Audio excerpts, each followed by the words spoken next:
We assumed this government almost a year back. We are completing 1 year in power. As a result of a successful vote of no confidence against the then government. To prevent that vote of no confidence, different unconstitutional actions were taken by Imran Khan's government. His collaborators were the President of Pakistan and the then Deputy Speaker. Around midnight, the decisions of dissolution of assembly and other decisions were overturned by the Supreme Court. So that fateful night, the Constitution was undermined, violated, and thankfully, Supreme Court intervention set the things right, and we are here in the government today. So much has happened over the last 1 year. The journey, political journey of as an opposition in opposition. Imran Khan's political journey started with the cipher, and today Shri Mazari has written a letter to the United States for help because there are violations of human rights in Pakistan and so many other issues she has raised. A country which was being accused of a conspiracy against Pakistan or conspiracy against Imran Khan's government, the same people are now asking for help and rescue from the perpetrators of Bairuni Sazish or the government of Donald Lu. So this is the sum total of Imran Khan's journey from his dismissal from the government and today his SOS to United States. I think this is the most apt definition of what has happened in the last 1 year, or the behavior of PTI and its leader, Imran Khan. Nowhere in the world an accused has ever refused to appear in the court. This is being seen on television screen or being witnessed by everyone almost for last so many weeks that Imran refuses to appear in the court on different pretexts, security reasons or reasons of being a victim or. So this is and then his appearance in the court is accepted while he's still sitting in the car,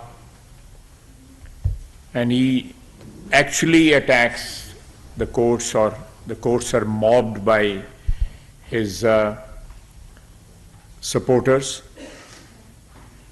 Whenever he appears in the court is intimidated. They come under pressure, they face threats,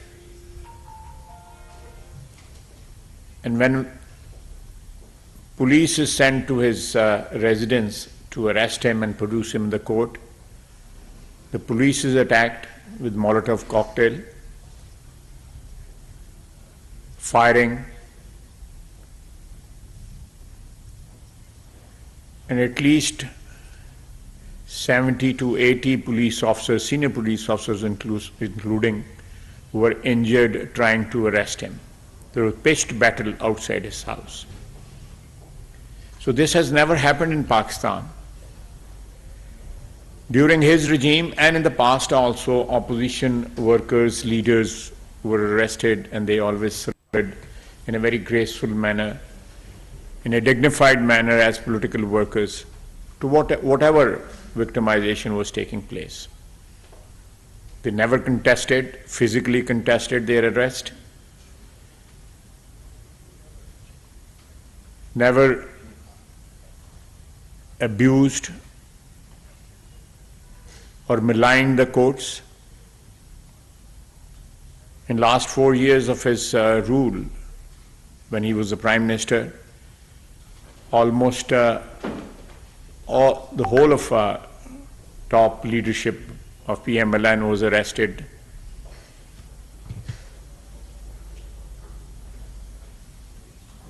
Our leader, Nawaz Sharif, was arrested. He came back from UK to surrender. His daughter was arrested. The present Prime Minister was arrested. His son was arrested. Their nephews were arrested.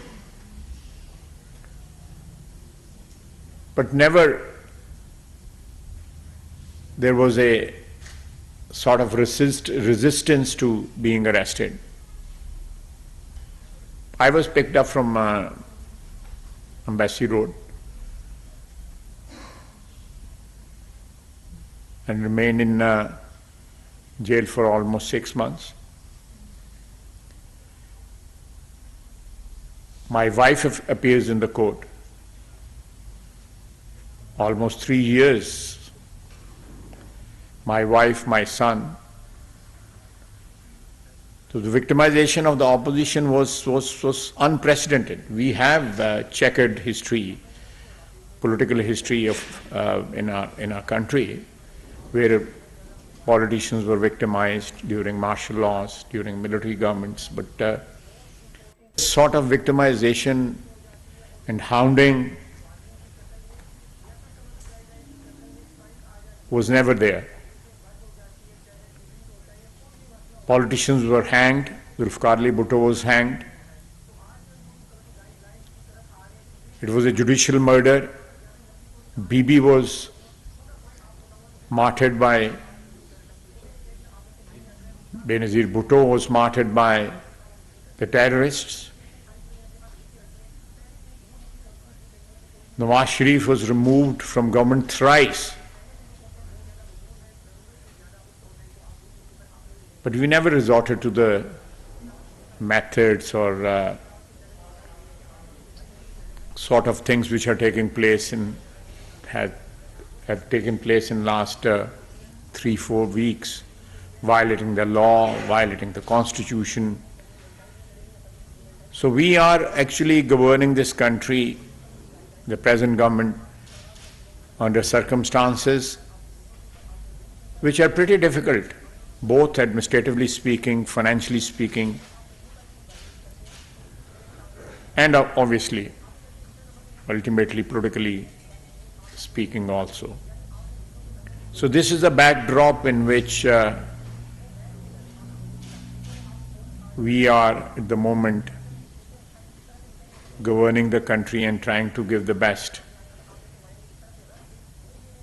We do realize that the political capital we had when we took over, or when we moved the vote of no confidence, over the period it has depleted. We have paid a cost. We had the option of, after the decision of the assembly or after the vote of no confidence, to dissolve the assembly and call for new elections. But we were in the middle of a negotiating arrangement with the IMF, and interim government perhaps could not do that as effectively as a government in power, elected government in power. So that was a difficult decision, and we decided to risk our political capital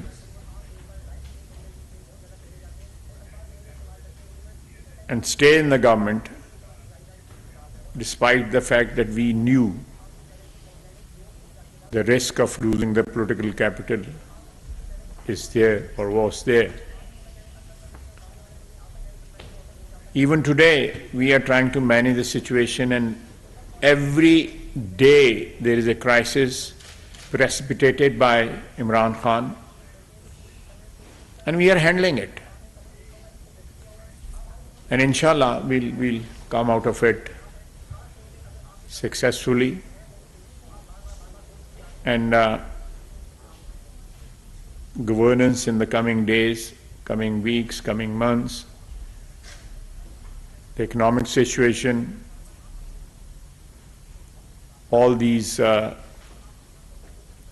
things which are the moment at peril will improve, inshallah. I'm ready for questions. Thank you. Before we open the floor for questions and answers, we would like you to see a video that when the police went to arrest Mr. Khan to comply with the orders of the court, he just not only defied the orders, violated the law, but also attacked the policemen, and also how he used women and children as human shield. So once you watch this video, and then we'll open the floor for questions and answers.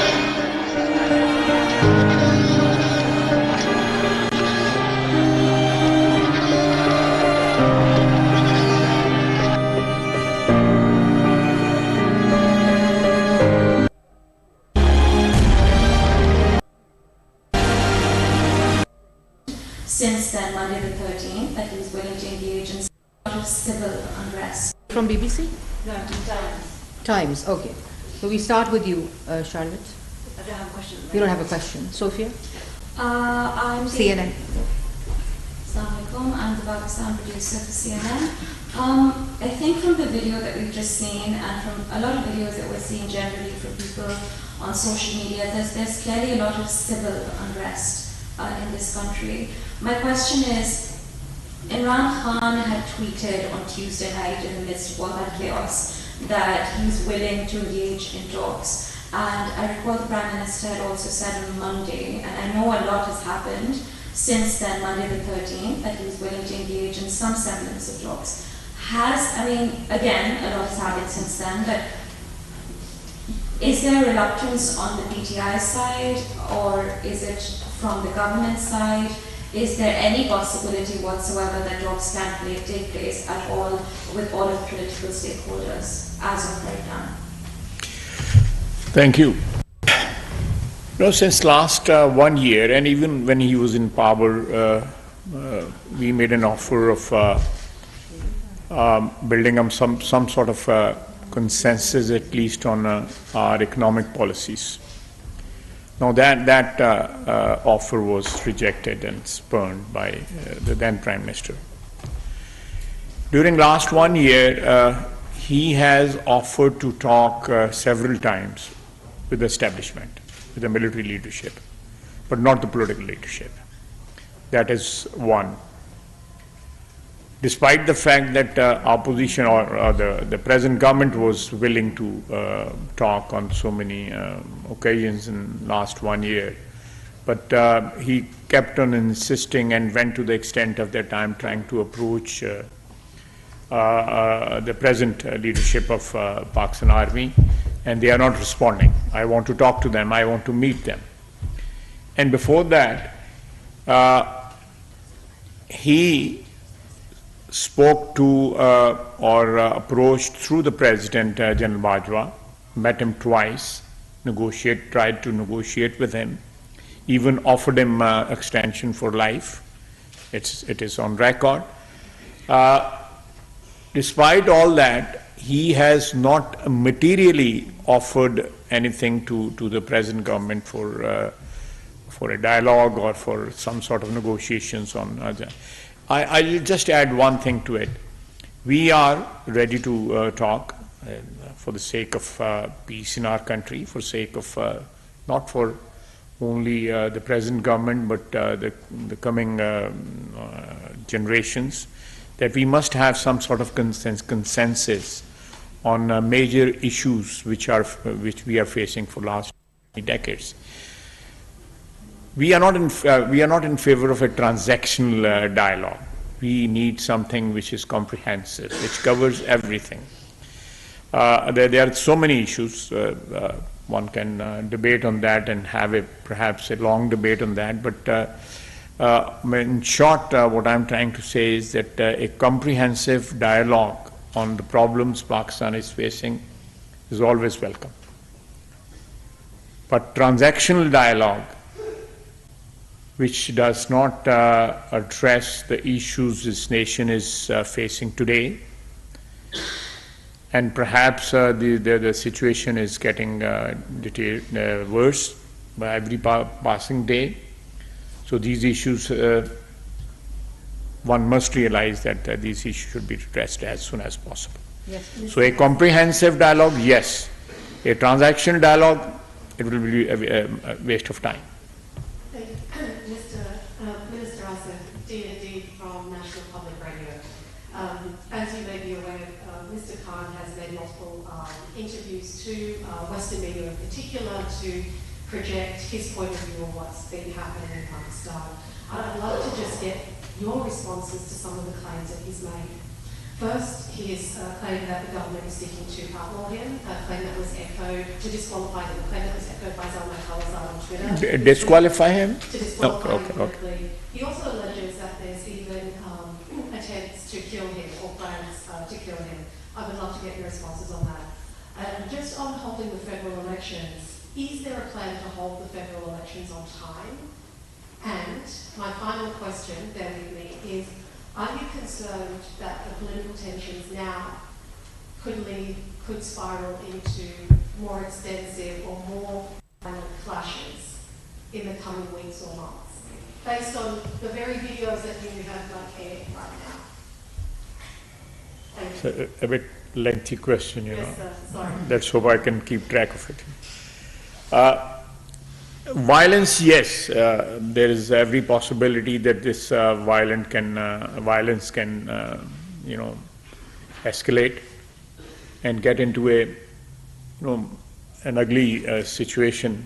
We are aware of that. That risk is always there, because Imran Khan is a desperate man. He has demonstrated the violence of the sort which we have witnessed in the last few weeks. This has never happened in Pakistan. Violence has taken place during the military regimes, during General Zia regime, and before that during Ayub Khan's regime. But political governments have never resorted to violence against their opponents. Yes, there are victimization and cases and imprisonment, but this sort of violence from an opposition party, organized violence against the state machinery.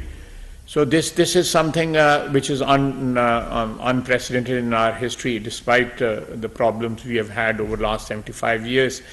But this can spiral into something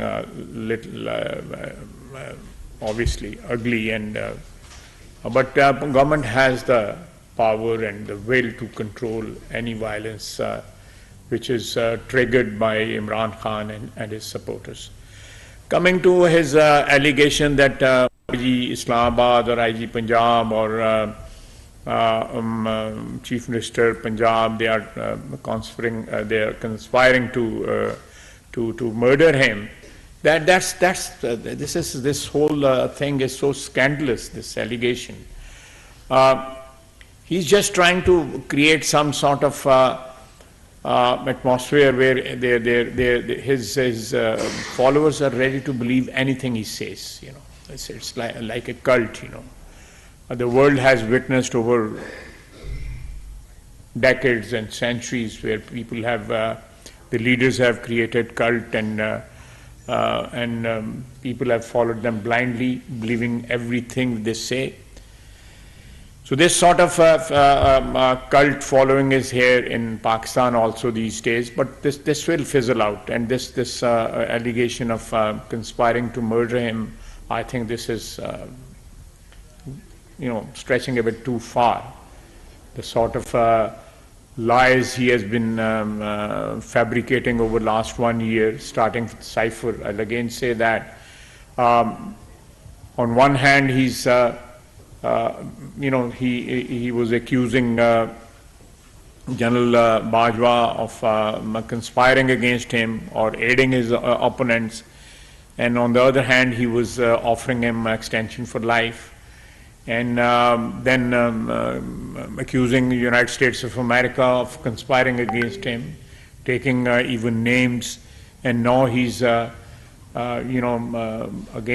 flirting with the American government through lobbyists and approaching them for some sort of intervention or some sort of aid or help, because they are victimized, so-called victimization of PTI in Pakistan. So he'll tell you one thing today, and tomorrow he'll tell you something which is diagonally opposite, completely opposite, So his utterances are completely irrational.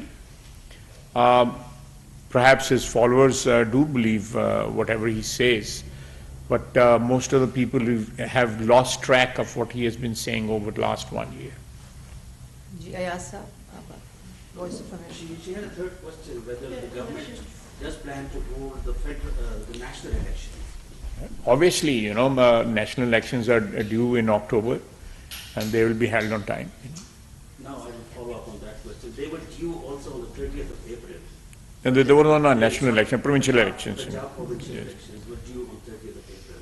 Then The CN has been taken by the Election Commission. They are, according to the Constitution, that is the body which is supposed to hold the elections and empowered to hold elections. But that very order has been called into serious question. The IMF has rejected the claim that it has anything to do with holding of any constitutional practice in Pakistan, like holding of the Punjab elections, number one. IMF? Yeah. No, I'm not aware of it. Yeah, they gave a press release. Because this is a factor mentioned in the election order, that because of the understanding with the IMF, the government is unable to provide funding for the elections. That's number one. Number two, the prevailing law and order situation was cited in the Election Commission order. And in that order, the briefing about the security was given to the Election Commission on February 8th. And the incident cited in that briefing happened a week later on February 16th, the Jafar Express bombing. So there are serious anomalies in this election order, and you are still defending it. No, but let me, since February, in last 1 month or couple of months, the security situation has definitely deteriorated, We lost a senior army officer day before yesterday to terrorism. The terror incidents have increased. They have escalated over the last 2-3 months. So that's not something, the evidence is there. That's not something which is something of our imagination or something which we have concocted or invented, So security situation is there. I'm not aware of that, but definitely I'm aware of the fact that Ministry of Finance said that under the present circumstances, we are going through some very tough time, financially speaking. So we will not be able to provide funds for elections, which are, if you hold these elections now on 30th of April, and then again in October. So you are providing funds for the elections twice in a year. Secondly, the commitment which our army has at the moment, because of the internal and external threats, they said that deployment for almost 1 month. It takes about a month to deploy forces for elections on polling stations, and especially the static duty. They have to take over the polling stations as it happened in 2018. They manage the polling station. So that sort of duty, they showed their inability to man the polling stations. So these 3-4 reasons were stated by Election Commission, and these reasons were given to them by the federal government. And based on these reasons, they have decided to postpone the elections till October, and they are given the new date, which coincides with the national elections, the federal elections. Ji Farah from KKB and DW. My question is regarding the letter Shri Mizari has written to the Human Rights Commission. The concern is like in the initial they were like bringing up the sulfur issue and all that, and they were against the intervention. But now they are themselves Seeking support from seeking them. support from the international organizations to intervene and resolve this issue. Where do you see this is taking our country to? Like, this is the right approach? Like, at first you were against their intervention, and now you are approaching them themselves? You can add on to that. Yeah, this says in reference to the letter again. We do see maligning the image of Pakistan as far as the international forum is concerned. Pakistan is already in a very vulnerable stage, right? And we can't afford any such things. All the contradictory statements given by Mr. Khan in the past as well, they're not really making sense if you look into it, practically and pragmatically speaking. So what is going to be the government's plan of action as far as like a buffer strategy is concerned, as far as mitigating any negative impact on the country is concerned? As I said earlier, that Madam Mazari, her party in last 1 year, almost for 7-8 months, they were accusing United States of America for dethroning Imran Khan. And they even took the name of an official in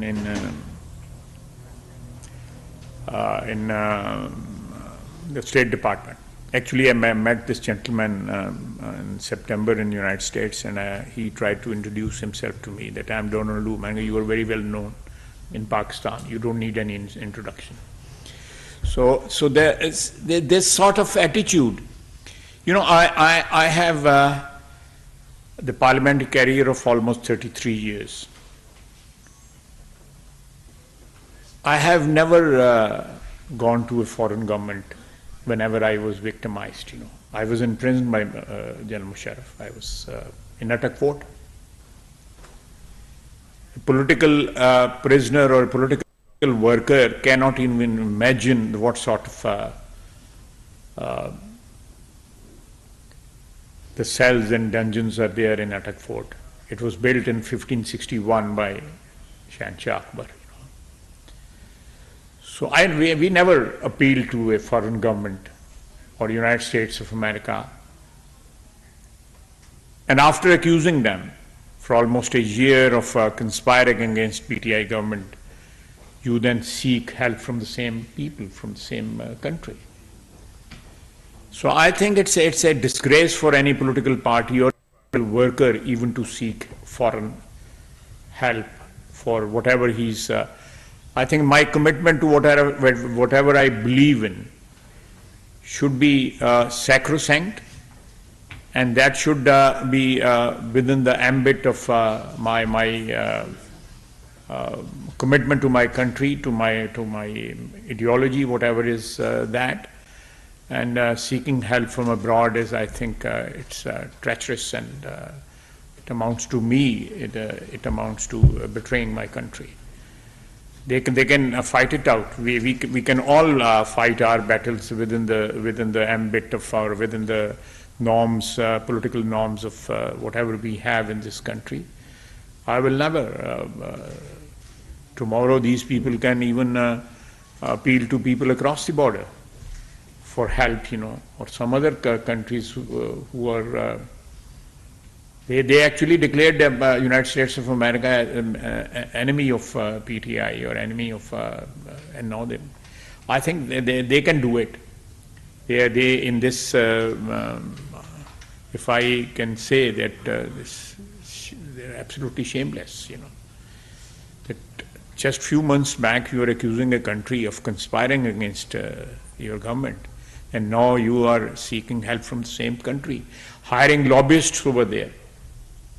And people, the politicians over there, the government has not spoken, United States government has not spoken against Pakistan, or they have not commented on our situation, political situation in Pakistan. But there are politicians over there, or former diplomats over there who have commented in favor of Imran Khan and his party, which again, you know, they have lobbied over there, asked people over there to give statements in their favor, which again I think it's not very respectable for a political worker to go and seek help from abroad and ask the politicians over there to give statements in their favor.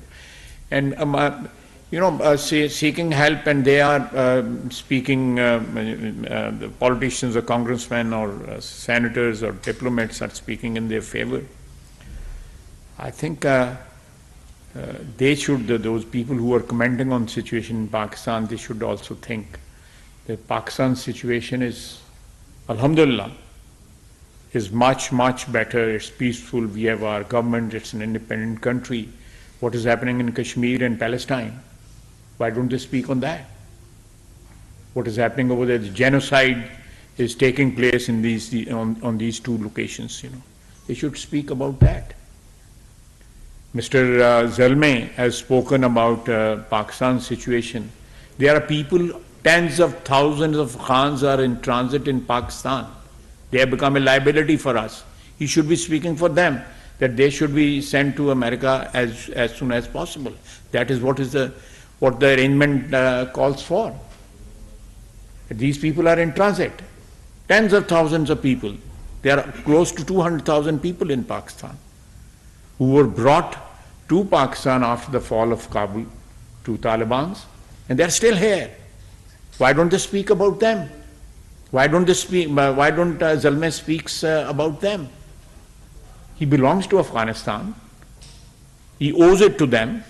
He should speak about them. He should actually speak to his government about them, that they should be repatriated from Pakistan as soon as possible.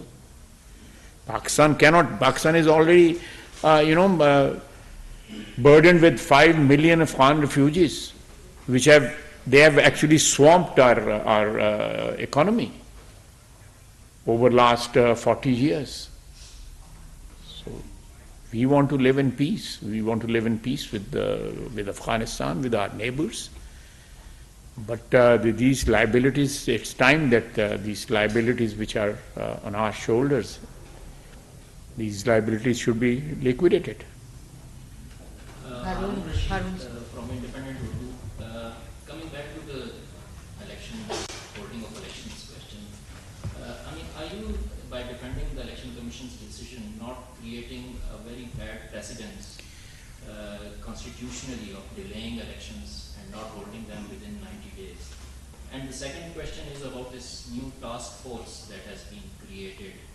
Do you have any details you can share about to stop criticism of establishment, the military and other news today on social media? No task force has been created to whatever you were saying, you know. I'm not aware of any task force. You know. A committee has been formed. I'm aware of that, you know. I think there are 4 or 5 members of those, whatever arrangement has been made. But no task force. I think task force, the word task force, translates into something else, you know. So the other question, you know, we whatever was required by CEC from us, you know, Chief Election, or by the Election Commission, The relevant quarters showed their inability to provide the army for manning the polling stations and providing the funds. On basis of those two and other reasons also, decision was made by Election Commission. It's a constitutional body. They are independent to make the decision.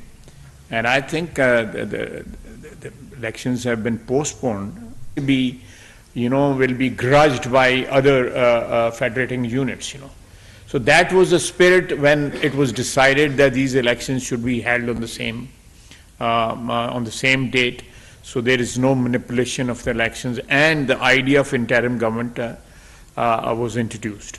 Because before that, there were no interim governments. So this whole exercise, I'm not going into. I'm just, trying to not justifying anything or not supporting anything, but I'm just explaining the philosophy behind this concept. The concept was that the manipulation of the election can be eliminated. But if they are held on different dates, in my opinion and our experience over the last 75 years has been that the hegemony of obviously the biggest province will be perpetuated. Yes, Sophia last. Asim, I'll come after you. First, Sophia. Just very straightforward. Does the PDM government believe that the best way for Pakistan to get out of turmoil is for timely elections to take place? Yeah, we do. Short and crisp. Last question to Asim.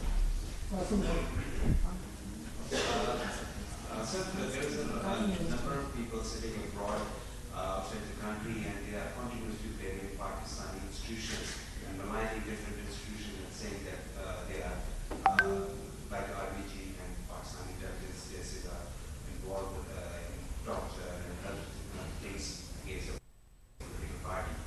And what do you think, what do you have a strategy to deal with all these people? Because some people are Pakistanis and some are dual national. So how do you have to deal with them? I don't want to speculate anything, but if a person who's a Pakistani and he's living abroad and he's attacking Pakistan or Pakistan institutions, different institutions, I think if he wants to oppose the government, or if he wants to oppose the whatever political culture we have in this country, Pakistan is the place to contest that. Sitting in a third country, people do go into exile, people do go into exile. This is very common. It has happened in so many countries in the world, the history is full of examples. But undermining your country of birth, undermining the country which has given you identity, sitting in some foreign land and talking about and most of it which is being said abroad today is a pack of lies, and it is being done on the behest of PTI. It has been funded by PTI. You know what has happened last few days in Washington and London. Pakistan Army and leadership of Pakistan Army was attacked. I think this is the first time in our history number 1 and number 2 both were appointed to the top positions of Pakistan Army. It has never happened before. Those appointments were also on merit. They were on merit. But this sort of merit was never there or displayed in the appointment of Army Chief and Joint Chief. And maligning a country which is almost perpetually in a situation of war with it, especially when it comes to India, and against terrorism. These are two enemies we have, everybody knows that we are facing as a result of our effort against Soviet Union in the 1980s and then after 9/11. That is the baggage of history we are carrying. And we are facing even today, the tremors of those days, the things which took place after 9/11 and in the 80s in this region. NATO countries have gone back, America has gone back, but we are still there because it was happening in our neighborhood. So those remnants or those, the effect or the negative fallout of those days is still there. The people are sitting abroad, speaking against our institutions, and speaking against the leadership of Pakistan Army. That's not acceptable. That's not acceptable. And PTI, it was done in PTI gatherings abroad, in UK and in United States of America. So on one hand, they seek help from Pakistan Army. They get sponsored by them in 2018. Their demonstrations, their dharnas and all that, they were sponsored by them. And when they are not power and those institutions, they want to stay neutral, they want to go back into their constitutional role, so then they attack them, they vilify them. That's not acceptable, not at all acceptable. Thank you very much. Sonia? Yeah. Yes, Sonia Zeli for Radio France International. You talk about the security situation and the fact that the violence might get worse. Is it possible that martial law can be imposed? We heard about that so much this last month. I don't think so, that situation. If you look at the history of four army interventions we have had over the last 75 years, those interventions are personally motivated. You have to study the history of these four interventions. Ayub Khan, Yahya Khan, Ziaul Haq, and Musharraf. They were all personally motivated. The situation in those years, 58, 69, 77, and 1999, it never warranted for any intervention. Never warranted. The personal ambitions of those people, these four dictators who abrogated the constitutions, they were personal ambitions. 1999, when Nawaz Sharif was overthrown, there was absolutely, Pakistan was, everything was fine. In 1958, the elections were about to be held. Ayub Khan took over. In 1969, elections were about to be held. Yahya Khan took over. In 77, elections were about to be held. And Ziaul Haq took over and postponed the elections forever. So there is no linkage between the violence or civil unrest and takeover of Pakistan Army in our history. There is no linkage. So speculating that there will be chaos or there will be civil unrest and army will take over, citing the example of past takeovers were based on personal ambitions and not for any particular situation of law and order in Pakistan. But we agree that the martial law is made for crisis. The martial law is not based on personal ambitions, right? If a country is in a crisis, the martial law can be imposed, right? This is the purpose of the martial law. No, there are no such constitutional provisions which will allow takeover by army and imposing martial law. There is no such. The situation, if there is civil unrest, the civil governments must be, they are responsible under the constitution, and they will tackle and if in that process, if they have to call the army in aid of civil power, it is in the constitution. But taking over the country is abrogating the constitution. There is no room for that in our constitution. On 4 occasions in the past, I've just cited the years also, It was personal ambitions. They were all ambitious people. They were all ambitious people. So what you're suggesting or predicting that the current military leadership has no personal ambition? Absolutely, absolutely. You are absolutely right. They have no personal agenda. Their agenda is for Pakistan, to defend Pakistan. The leadership of Pakistan Army at the moment, their only agenda is to defend Pakistan internally and externally. Thank you very much. Wazir दिफ़ा ख़वाजा Mohammad Asif